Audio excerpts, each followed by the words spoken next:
បន្ទាប់ពីដំណើរការអស់រយៈពេលជាច្រើនថ្ងៃការប្រកួតកីឡាសម្រាប់សិស្សមធ្យមសិក្សាជម្រើសជើងឯកថ្នាក់ខេត្តប្រចាំឆ្នាំ2025ដែលរៀបចំឡើងនៅកីឡដ្ឋានខេត្តកណ្ដាលនារសៀលថ្ងៃទី28ខែមីនាឆ្នាំ2025បានបិទបញ្ចប់ប្រកបដោយជោគជ័យថ្លែងក្នុងពិធីនោះឯកឧត្តមហសុកមករាអភិបាលរងខេត្តកណ្ដាលបានបញ្ជាក់ថាការប្រកួតកីឡានាពេលនេះគឺដើម្បីវាស់ស្ទង់កម្រិតបច្ចេកទេសនិងជ្រើសរើសយកកីឡាករកីឡាការិនីដែលឆ្នើម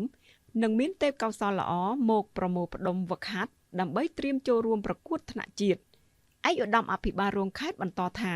ការប្រកួតនេះតែងតែមានអ្នកឈ្នះមានអ្នកចាញ់ប៉ុន្តែសំខាន់ចំពោះក្រុមដែលមិនបានទទួលជ័យជំនះពេលត្រឡប់ទៅវិញត្រូវខិតខំហ្វឹកហាត់បន្តដើម្បីប្រកួតដណ្ដើមយកជ័យជំនះនៅឆ្នាំក្រោយៗទៀតម្យ៉ាងទៀតចំពោះក្រុមដែលទទួលបានជ័យជំនះត្រូវហ្វឹកហាត់បង្កើនសមត្ថភាពបន្តទៀតដើម្បីចូលរួមប្រកួតជ្រើសរើសជើងឯកថ្នាក់ជាតិប្រចាំឆ្នាំសិក្សា2024-2025នៅពេលខាងមុខ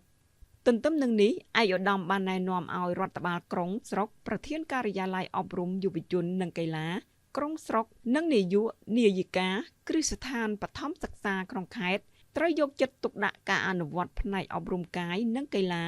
នៅតាមគ្រឹះស្ថានបឋមសិក្សាដើម្បីឲ្យសិស្សានុសិស្សទទួលបានការវិវត្តផ្នែករាងកាយបញ្ញាស្មារតីនិងបណ្ដុះបណ្ដាលធនធានមនុស្សឲ្យចេះស្រឡាញ់ចូលចិត្តលេងកីឡាស្របទៅនឹងយុទ្ធសាស្ត្រកំណែទម្រង់លើផ្នែកអប់រំកាយនិងកីឡាដោយយុវជនម្នាក់ត្រូវមានជំនាញកីឡាមួយប្រភេទយ៉ាងតិចប្រចាំជីវិតសូមបញ្ជាក់ថាលទ្ធផលការប្រកួតកីឡាសិស្សបឋមសិក្សាជ្រើសរើសជើងឯកថ្នាក់ខេត្តប្រចាំឆ្នាំសិក្សា2024-2025មាន5ប្រភេទកីឡាដូចជា1ប្រភេទកីឡាអត្តពលកម្មវិញ្ញាសាររត់ល្បឿនផ្នែកនារីចំណាត់ថ្នាក់លេខ1វិទ្យាល័យជាស៊ីមព្រែកអញ្ចាញកំរងស្រុកមុខកំពូលផ្នែកបុរសចំណាត់ថ្នាក់លេខ1វិទ្យាល័យហ៊ុនសែនអូកុងកំរងស្រុកពញាលឺវិញ្ញាសារលោតកម្ពស់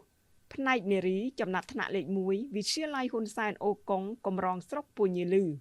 ផ្នែកបុរសចំណាត់ថ្នាក់លេខ1វិទ្យាល័យជ័យវរ្ម័នទី7កំរងស្រុកគៀនស្វាយវិញ្ញាសារលោតចម្ងាយនារីចំណាត់ថ្នាក់លេខ1វិទ្យាល័យជ័យវរ្ម័នទី7កំរងស្រុកគៀនស្វាយបុរសចំណាត់ថ្នាក់លេខ1វិទ្យាល័យជាស៊ីមព្រែកអញ្ចាញកំរងស្រុកមុខកំពូលវិញ្ញាសារចៅដុំដែកផ្នែកនារីនិងបុរសចំណាត់ថ្នាក់លេខ1វិទ្យាល័យអូកុងកំរងស្រុកពញាលឺវិញ្ញាសាររត់ចម្ងាយនារីចំណាត់ថ្នាក់លេខ1វិទ្យាល័យជាស៊ីមកំរងស្រុកមុខកំពូលបុរសចំណាត់ថ្នាក់លេខ1វិទ្យាល័យហ៊ុនសែនអូកុងកំរងស្រុកពញាលឺវិញ្ញាសារដើរចម្ងាយផ្នែកនារីចំណាត់ថ្នាក់លេខ1វិទ្យាល័យហ៊ុនសែនអូកុងកំរងស្រុកពញាលឺបុរសចំណាត់ថ្នាក់លេខ1វិទ្យាល័យជាស៊ីមព្រែកអញ្ចាញកំរងស្រុកមុខកំពូល2ប្រភេទកីឡាប៉េតង់វិញ្ញាសារវាយយកពិន្ទុផ្នែកនារីចំណាត់ថ្នាក់លេខ1វិទ្យាល័យហ៊ុនសែនតាខ្មៅកំរងក្រុងតាខ្មៅបុរសចំណាត់ថ្នាក់លេខ1វិទ្យាល័យហ៊ុនសែនស្អាងកំរងស្រុកស្អាងវិញ្ញាសារ1នាក់ទល់នឹង1នាក់ផ្នែកនារីចំណាត់ថ្នាក់លេខ1វិទ្យាល័យហ៊ុនសែនតាខ្មៅក្រុម1កំរងក្រុងតាខ្មៅផ្នែកបុរសចំណាត់ថ្នាក់លេខ1វិទ្យាល័យហ៊ុនសែនតាខ្មៅកំរងក្រុងតាខ្មៅវិញ្ញាសារ2នាក់ទល់នឹង2នាក់នារីចំណាត់ថ្នាក់លេខ1វិទ្យាល័យហ៊ុនសែនតាខ្មៅក្រុម1កំរងក្រុងតាខ្មៅផ្នែកបុរសចំណាត់ថ្នាក់លេខ1វិទ្យាល័យហ៊ុនសែនសេរីភាពក្រុម1កំរងក្រុងតាខ្មៅ3ប្រភេទកីឡាបាល់ទះផ្នែកនារីនិងបុរសចំណាត់ថ្នាក់លេខ1វិទ្យាល័យហ៊ុនសែនតាខ្មៅកំរងក្រុងតាខ្មៅ4ប្រភេទកីឡាបាល់បោះ